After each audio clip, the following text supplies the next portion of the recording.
Good evening, and welcome to the Evangel University Opera Workshop presentation of The Italian Girl in Algiers. My name is Bob Berg, and I'm not up here because I taught at Evangel for quite a few years. I'm not up here because I'm an expert on Algiers. I'm not even an expert in Italian girls, as far as that goes. I'm up here because my wife, Jane Munzenberg, is the stage director of the opera, and I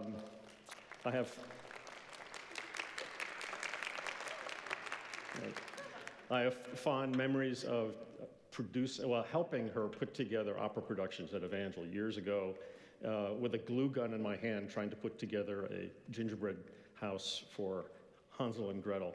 And I prefer this role rather than the one with the glue gun. So, how many of you have not ever been to an opera before? Hands.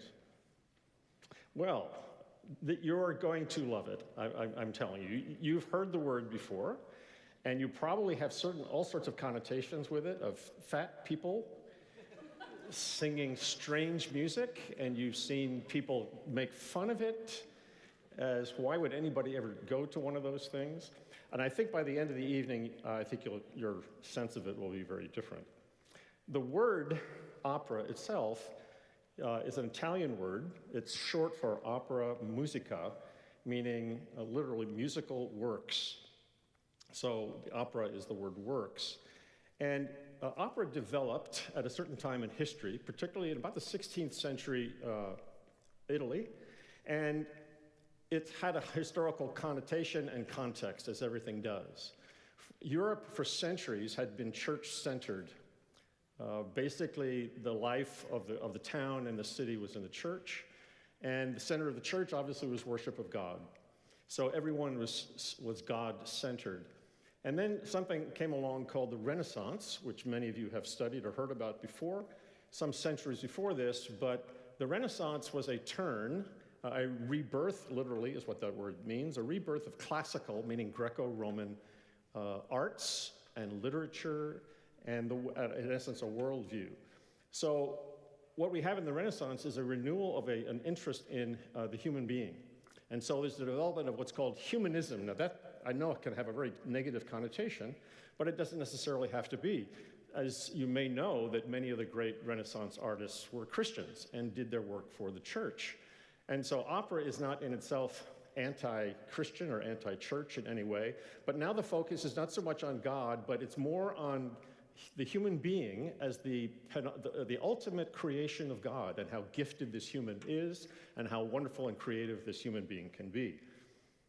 And in particular, it developed out of developments of social life in Italy in the 16th century by people who would have people over at their house, and they would start to have these opportunities for people to sing. And these songs then were not necessarily church-related, but they were works that showed off the ability of the human voice. So it's a celebration of the human voice. So it was the entertainment of the time. It combined acting with all the things that's involved in acting. How many of you have ever been in a play before? All right, so when you take a play, with all you have to learn your lines, and you know what the other lines are. I think I'll go back if I'll do that. I can do this. Okay. So with a play, you have lines, and you have to know what your lines are and what the other lines are, and you have to know where the things are that go, so you avoid stuff that you don't trip over it, and you have costumes. And now you add. How many of you have ever been to a musical? Okay, so you add now, right? You have all that stuff that we just mentioned, but now you have to sing it correctly, right? So now you have to follow probably a conductor in addition to all the other things that you're doing. Opera adds the element of extremely difficult singing.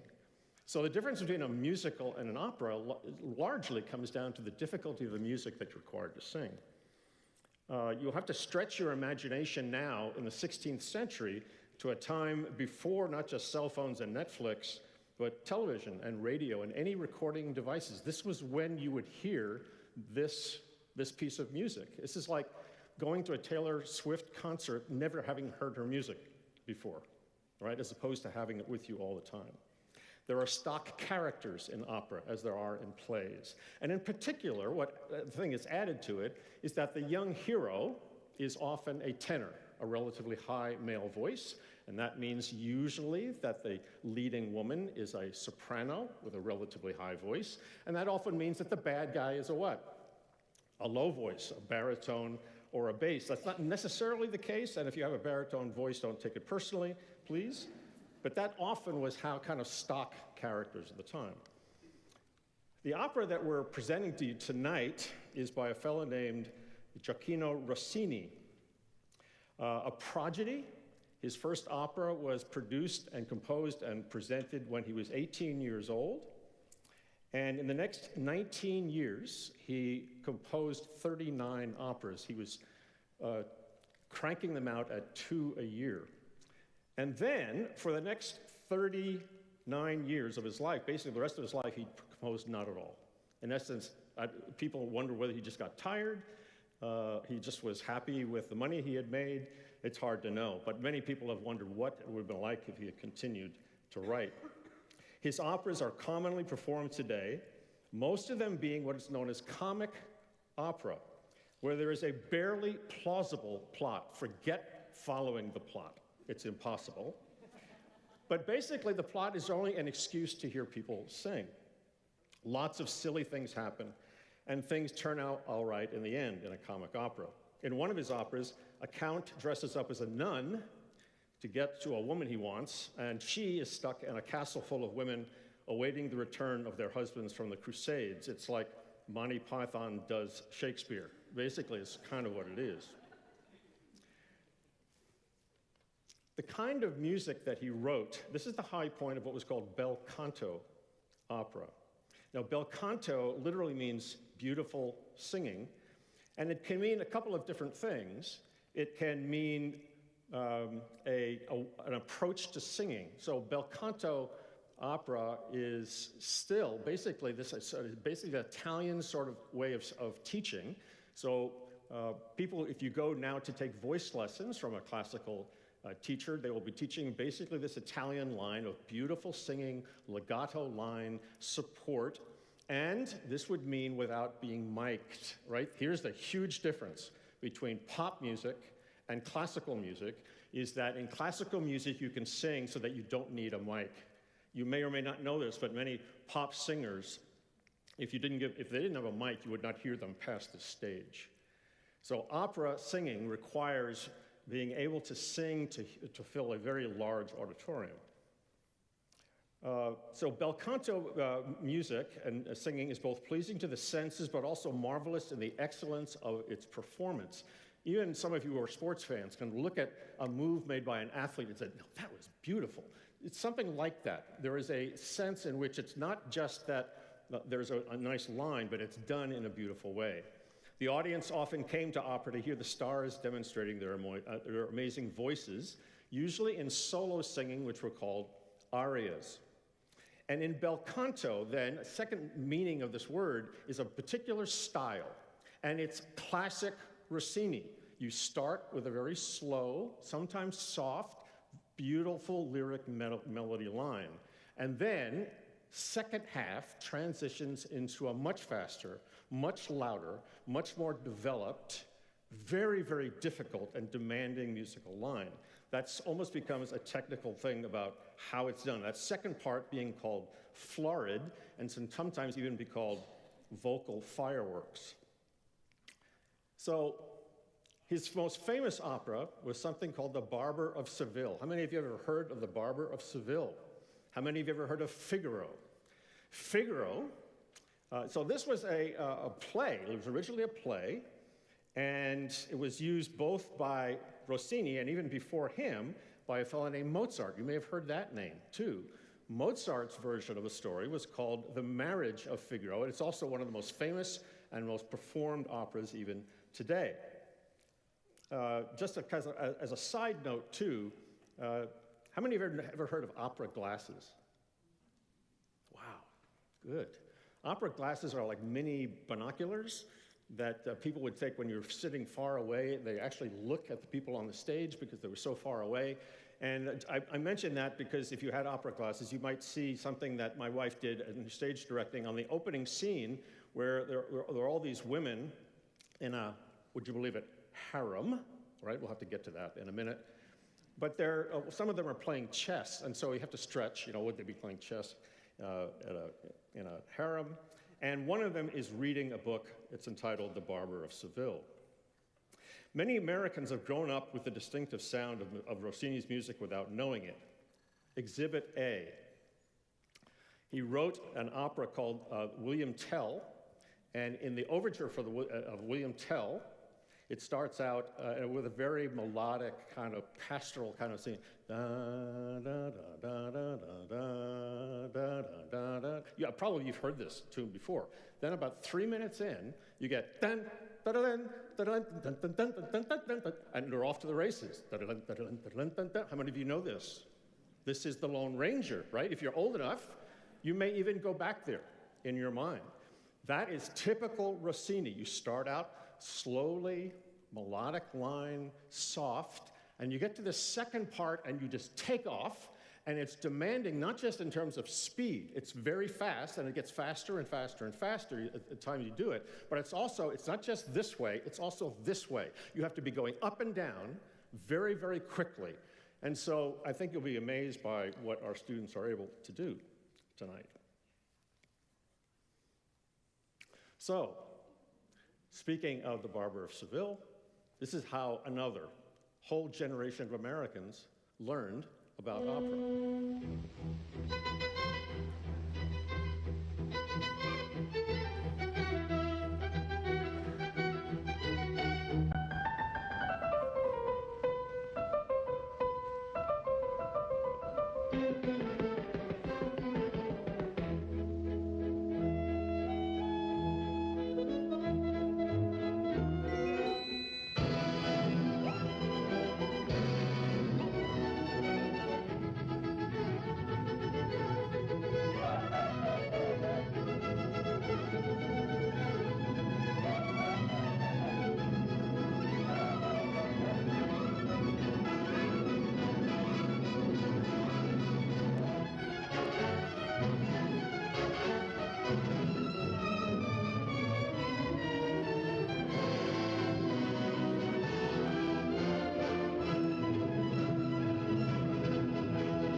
Okay, so you were introduced to, how many of you have seen that cartoon before? Some of us grew up on it, right?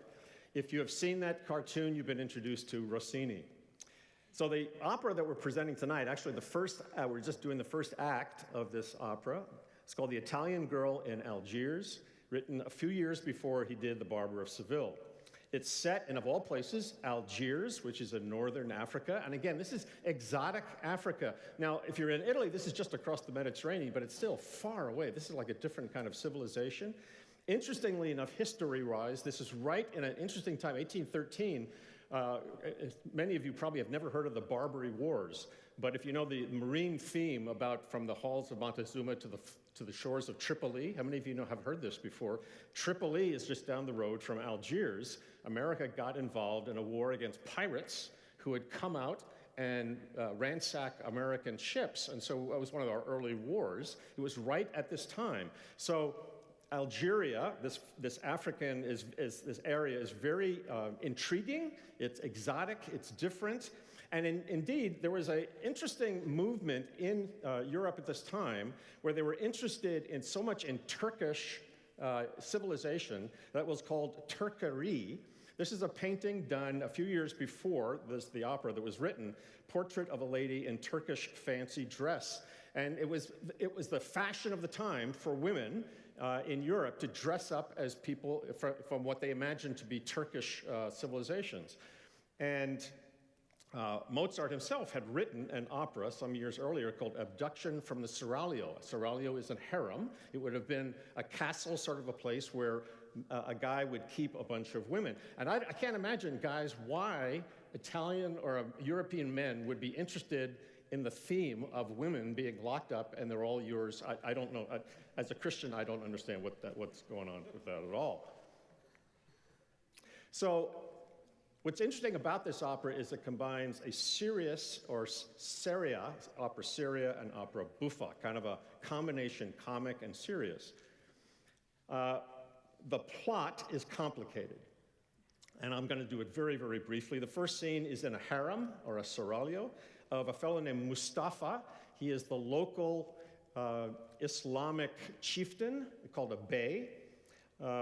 Elvira, his wife, is lamenting that he no longer loves her.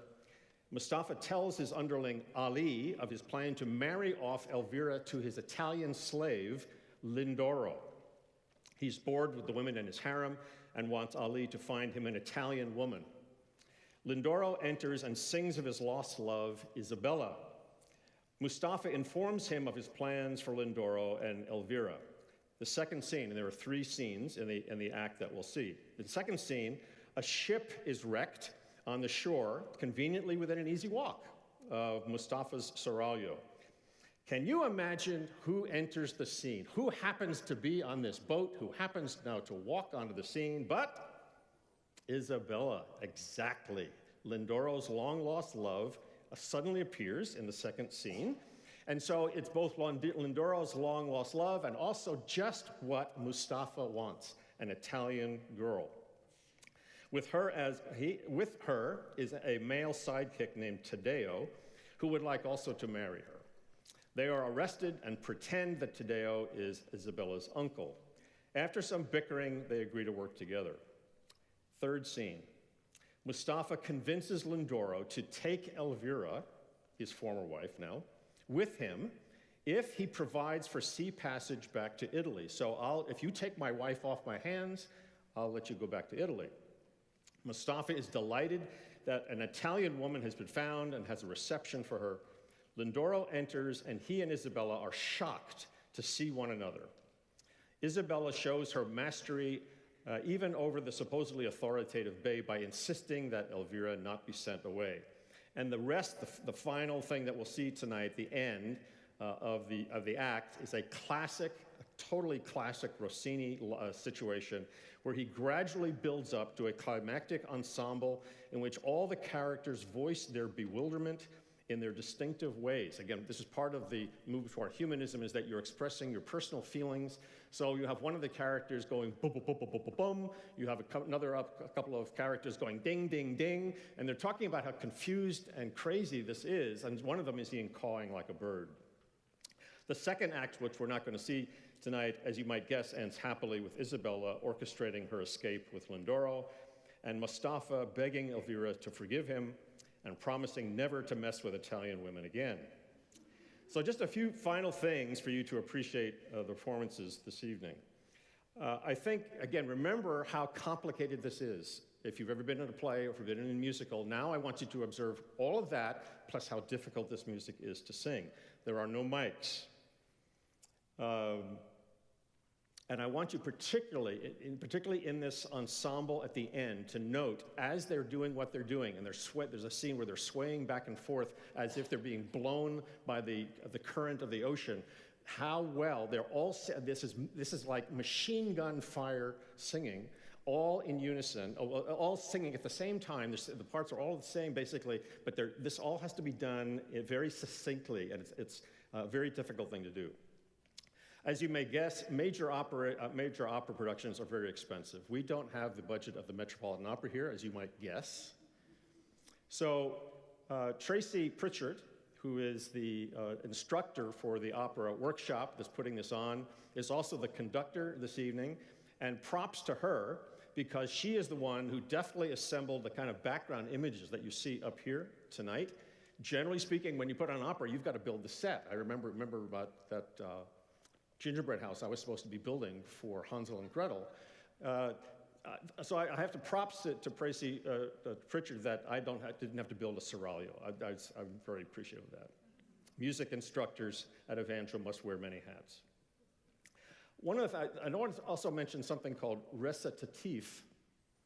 Recitatif is a sort of a way of moving the story along. So it's somewhere between talking and singing.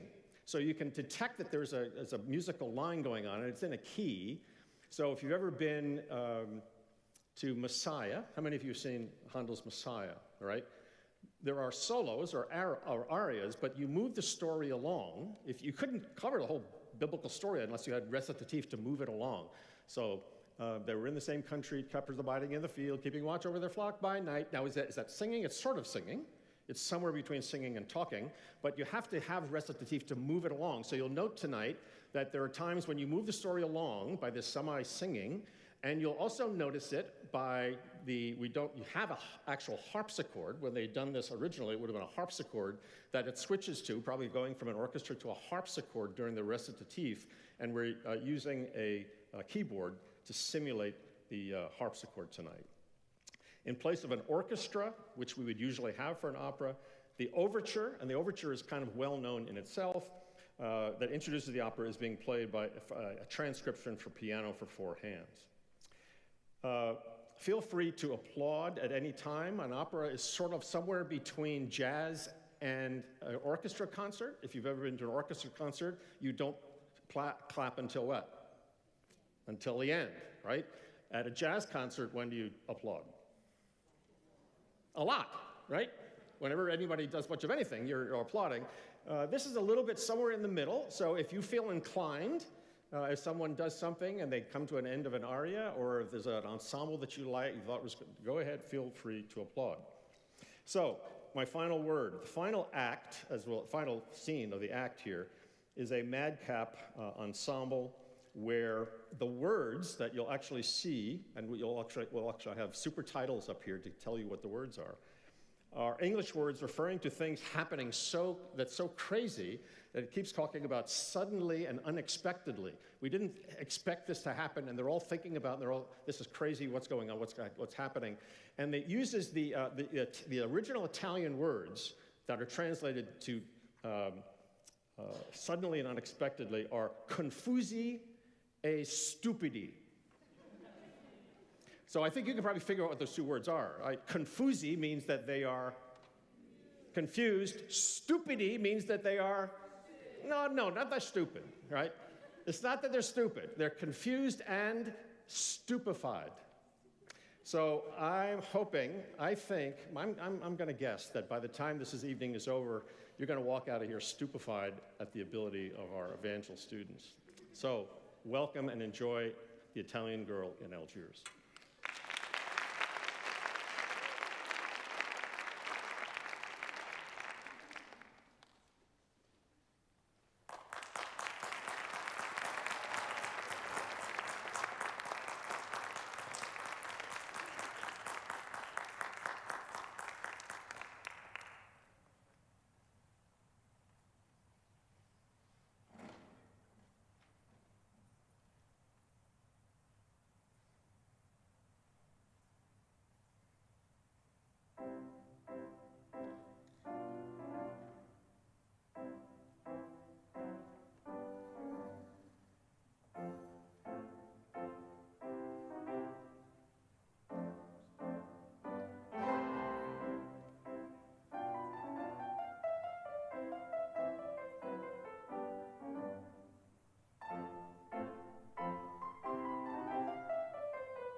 stay here. You know how I am tired of my wife. She bores me to death. That's why I have decided that Indoro, my slave, shall be her husband.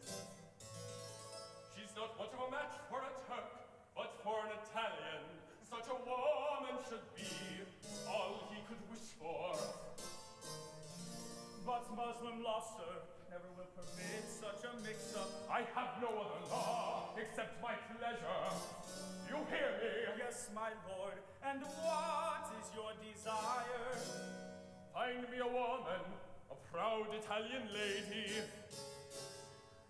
I wish I could find one. I beg you to have patience till the next ship arrives. Today is Monday, and if by Friday my wish is still unneeded, your head will come off. That won't be needed.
My dear beloved, far from my dear beloved, I'm longing for her in vain. I long in vain.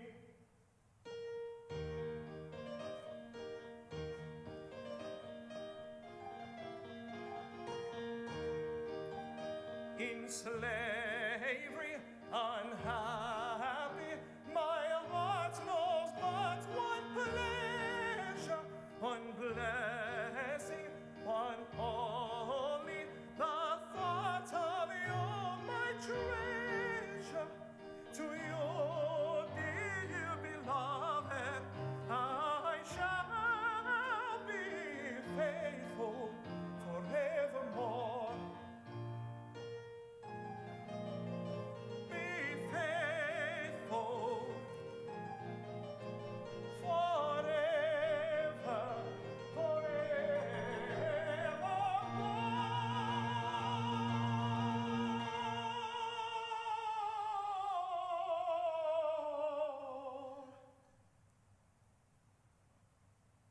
slavery, unhappy, my heart knows but one pleasure, one blessing, one only, the thought of you, my treasure.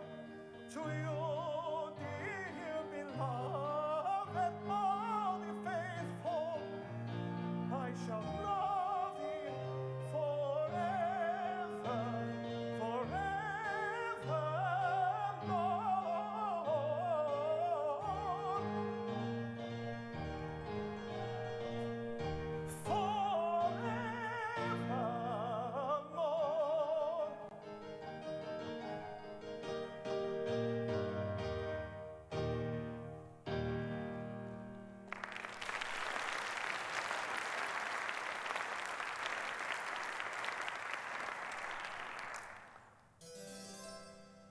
When will I ever be allowed to return to my homeland? For 3 long months now, I'm languishing away in this terrible country, apart from my beloved. You hear? Listen, you Italian. I'll give you a wife. You will? Good heavens, how dreadful! How can I? A humble slave. Don't worry about that. I have a woman who is all that your heart could desire. I'm falling from the frying pan into the fire.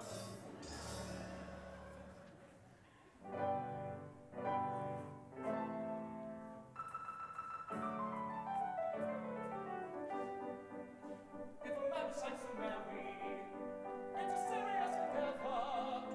He must try to find a woman who's certain to perfection.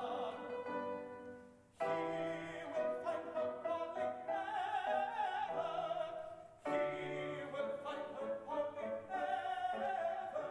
In 100 girls combined, hardly ever in 100 girls combined. If you limit your selection to a wife of such perfection, you'll find her hardly ever in 100 girls combined. If you limit your selection to a wife of such perfection, you'll find her hardly ever in 100 girls combined. In 100 girls combined. In 100 girls combined.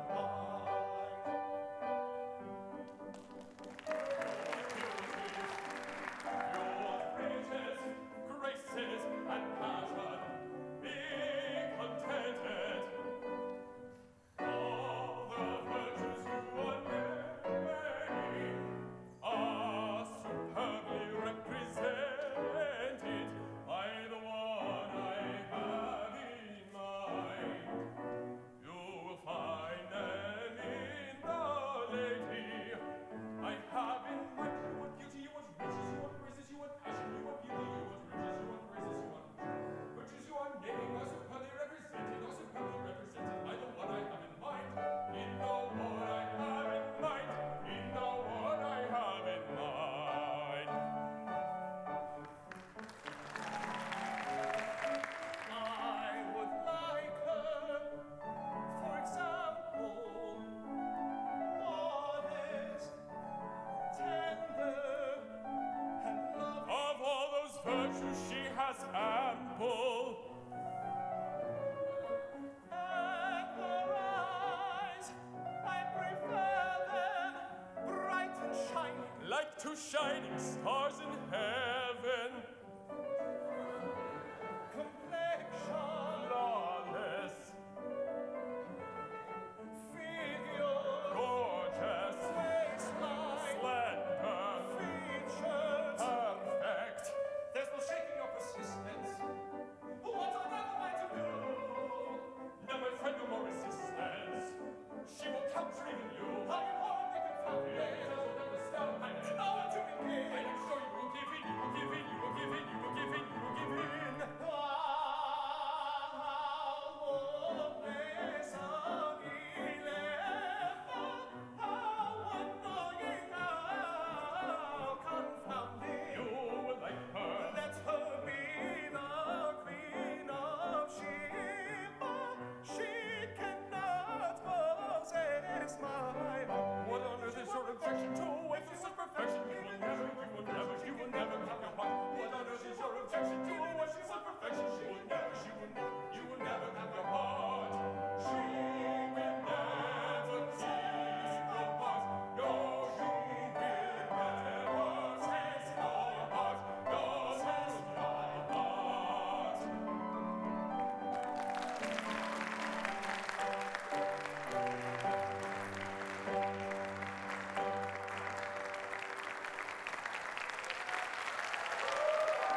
pity, do not hurt me.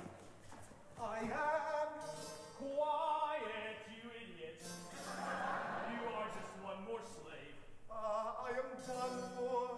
Come now, Tadeo. Merciful heavens, I'm finished. Don't you know me better than that? No, yes, but Tell me, who is this creature?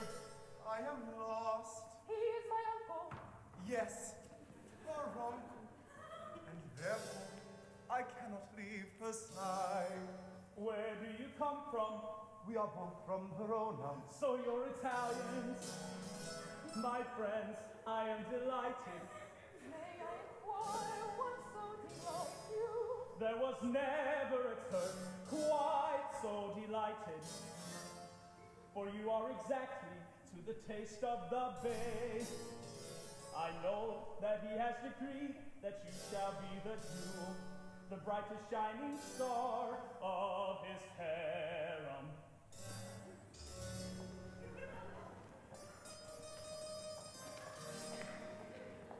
Isabella, I fear this will end badly. And why?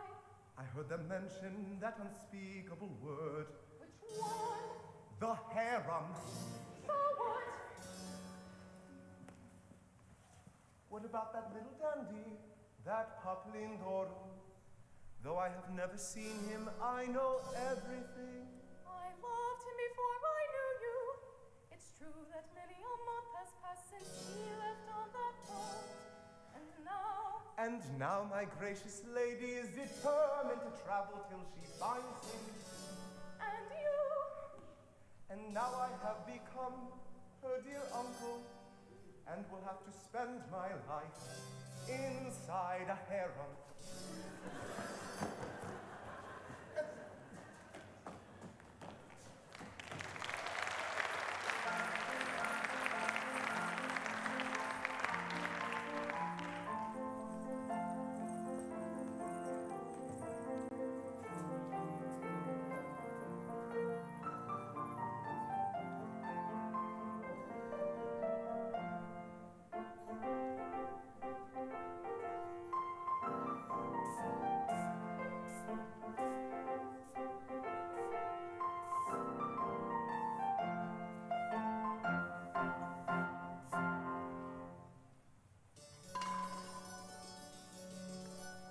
And why do you refuse to marry a lady as charming as Elvira? I've told you already, I do not wish to marry. And what about you? Don't you agree this lad will make a handsome husband?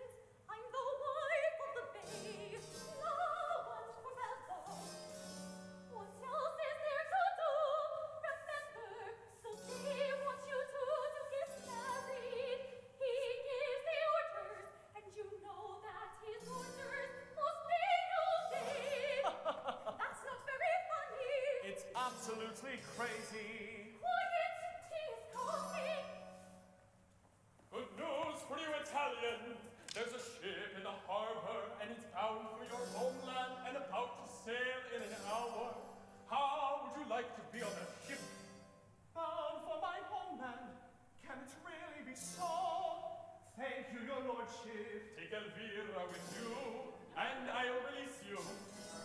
What shall I answer? You also shall have money. You'll be a wealthy man. Once I am back in my own country, perhaps later, she may become my wife. Of course, just as you like.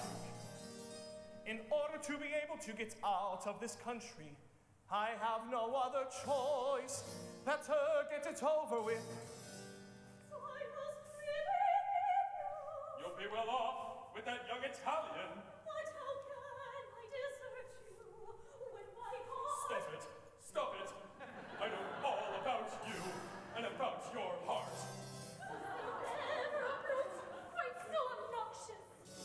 Hail to you, mighty babe. What news do you bring? Marvelous news, a beautiful Italian, just the woman you long for. Go on. Was stranded during the last storm. On with it. We captured the ship and took the lady into the palace. That's more like it, my boy. Here's what I order. Go and summon a herald. Tell them to gather in the great palace throne room. There I shall greet the Italian lady. Elvira, you hurry up with your Italian. Be sure that you don't miss the boat. You, my dear Zulma, kindly escort them. This new Italian lady is exactly what I want. I'll teach a lesson to all those dandies in the palace how to treat a woman and insist that she obey me.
I present the Italian signora. Welcome, welcome. Oh, how lovely she is.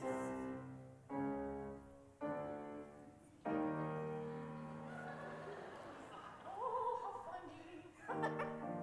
What a creature. Not a single redeeming feature. Now I know what lies before me, and now I know what I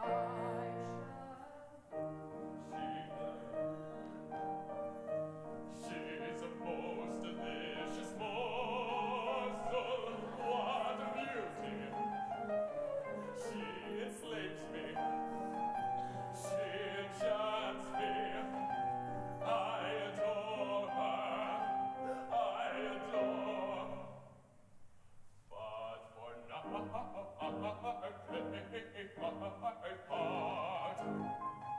I must become and set possessed. I'm a poor unhappy woman, weak and helpless, and unprotected, weak and helpless, unprotected. You alone, my dearest treasure, can console my bleeding heart. You can console my bleeding heart. Yes, you alone, my dearest treasure, can console my bleeding heart. I'm about to die of pleasure. She has won me from the start. She's captured me completely, a marvelous amaze. I can hardly wait. She's captured me completely.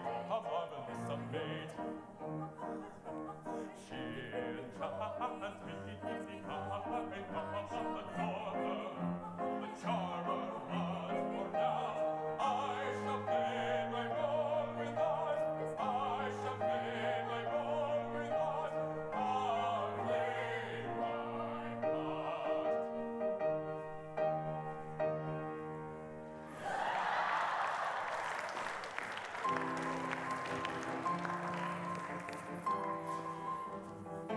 This lady is my niece. She cannot stay without me.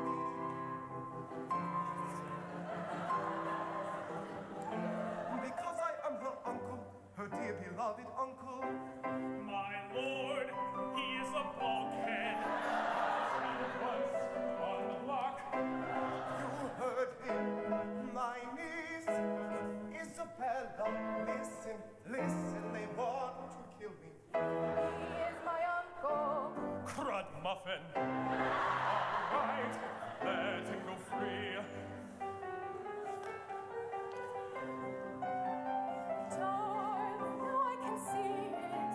You really care for me. I am confused, bewildered.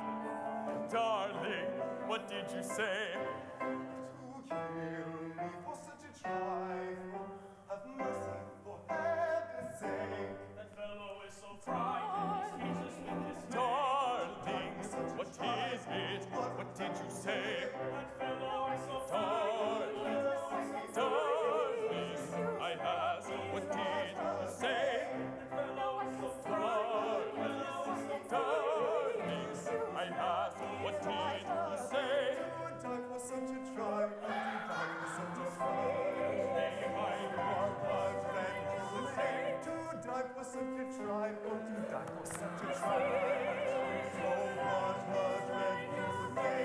Oh, what a dreadful day. Oh, what a dreadful day.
Am I dreaming?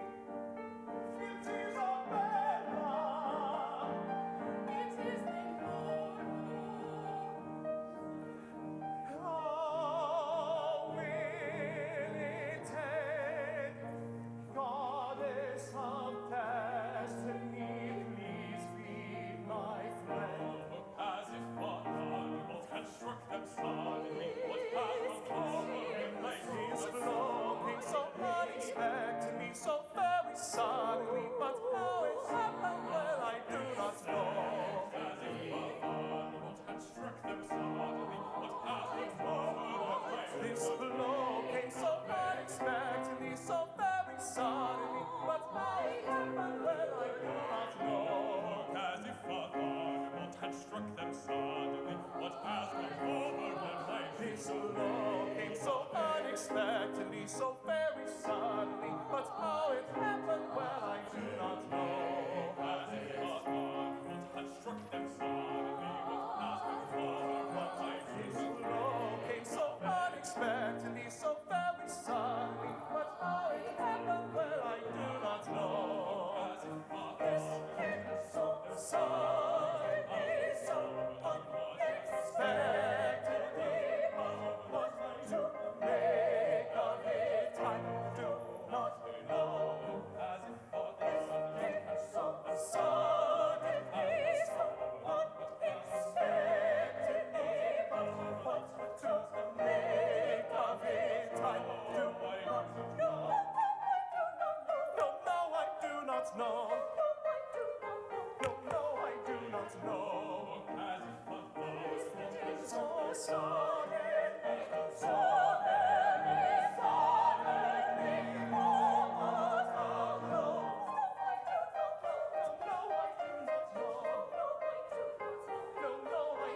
but no